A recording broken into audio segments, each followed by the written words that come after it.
Bonjour à tous, que la grâce de Dieu soit sur votre vie, que la faveur de Dieu soit repose sur vous, vos familles, vos activités. Ce jour, je veux parler de quelque chose d'important. Vous savez, nous voyons tellement de confusion dans le corps de Christ, tellement de choses contradictoires qui font que souvent il y a certaines personnes qui se sentent découragées, qui n'ont même pas le désir de pouvoir lire la Bible, la parole de Dieu. J'aimerais évoquer un sujet qui est important, c'est comment interpréter la parole de Dieu. En fait, comprenez quelque chose. Il n'y a pas le Dieu de l'Ancien Testament et le Dieu du Nouveau Testament. C'est le même Dieu. Le Dieu de l'Ancien comme le Dieu du Nouveau est le même. Il n'a pas changé. La Bible déclare dans Jacques 1, verset 17, qu'en lui, il n'y a point d'ombre de variation ni de changement. Le problème, c'est l'interprétation que nous avons des Saintes Écritures, de la Bible, de la parole de Dieu. Pour faire une juste interprétation des Écritures, il y a certaines choses qu'il faut savoir. Entre autres, je vais parler de certaines choses très importantes afin de pouvoir mieux méditer, mieux étudier la parole de Dieu.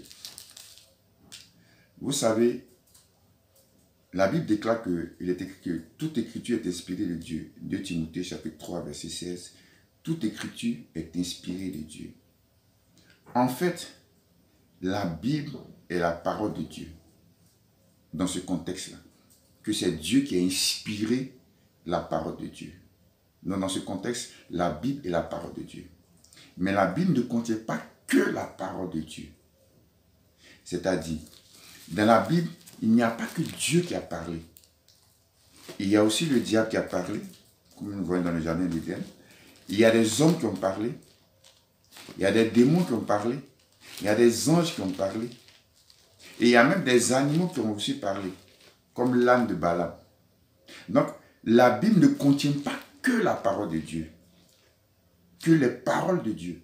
Il y a aussi les paroles des hommes, les paroles des animaux, les paroles de Satan, les paroles des anges déchus, donc des démons, et les paroles des anges qui sont au service de Dieu. Donc, dans la Bible, il y a tout un ensemble de personnes qui parlent. Mais Dieu va inspirer certaines personnes à écrire, à relater tout ce qui s'est passé. Mais cela ne veut pas dire que c'est Dieu qui a inspiré les événements, les activités qu'il y a dans la Bible. Nuance. C'est-à-dire, lorsque par exemple, dans le jardin d'Éden, le diable, le serpent ancien dit à la femme, Dieu a-t-il réellement dit que vous ne mangerez pas de ce fruit? Ce n'est pas Dieu qui a inspiré, le diable a dit cela. Mais Dieu va inspirer Moïse, qui est l'auteur du livre de Genèse, à écrire ce que le diable a dit. Donc dans le contexte où c'est Dieu qui a inspiré Moïse à écrire ce qui s'est passé, à relater ce qui s'est passé, en ce sens-là qu'on dit la Bible est la parole de Dieu. Mais Dieu n'est pas l'auteur de tout ce qui s'est passé dans la Bible. En réalité, une personne ne peut pas s'inspirer elle-même. Je ne peux pas dire que je me suis inspiré à écrire un livre. Non. On inspire quelqu'un d'autre à écrire ce qu'on veut. Par exemple, je peux demander à mon frère Sébastien d'écrire un livre sur ma vie. Je vais lui relater ma vie depuis mon enfance. Des paroles que mon père m'a dites.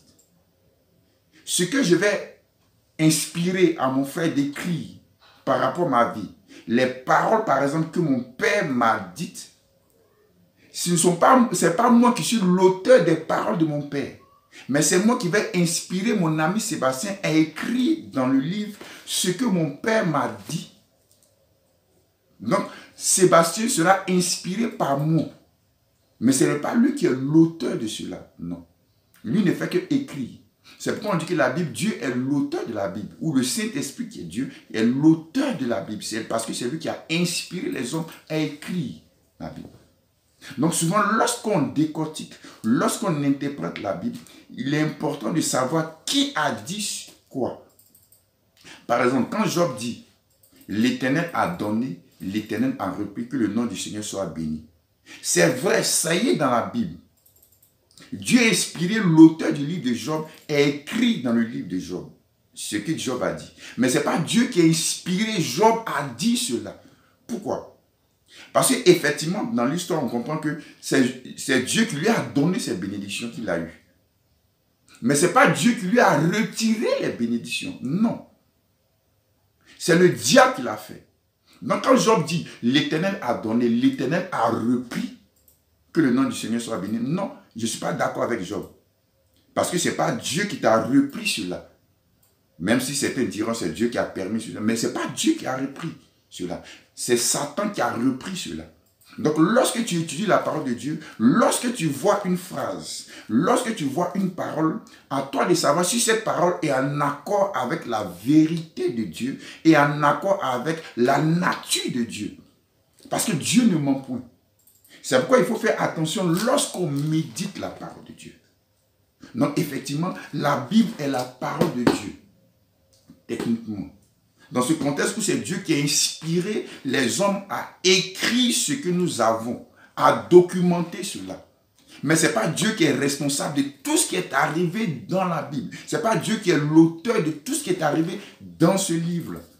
Donc c'est pourquoi il faut faire vraiment attention lorsqu'on médite, lorsqu'on étudie la parole de Dieu, de comprendre ces choses. Si tu comprends ces choses, tu vas voir que tu auras une interprétation juste et convenable de la parole de Dieu, en accord avec la volonté et la pensée de Dieu.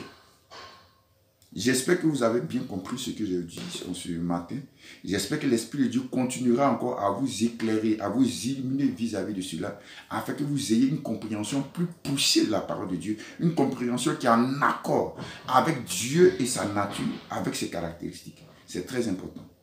Que le Seigneur vous bénisse, que la grâce de Dieu soit avec vous, au nom de Jésus. Amen.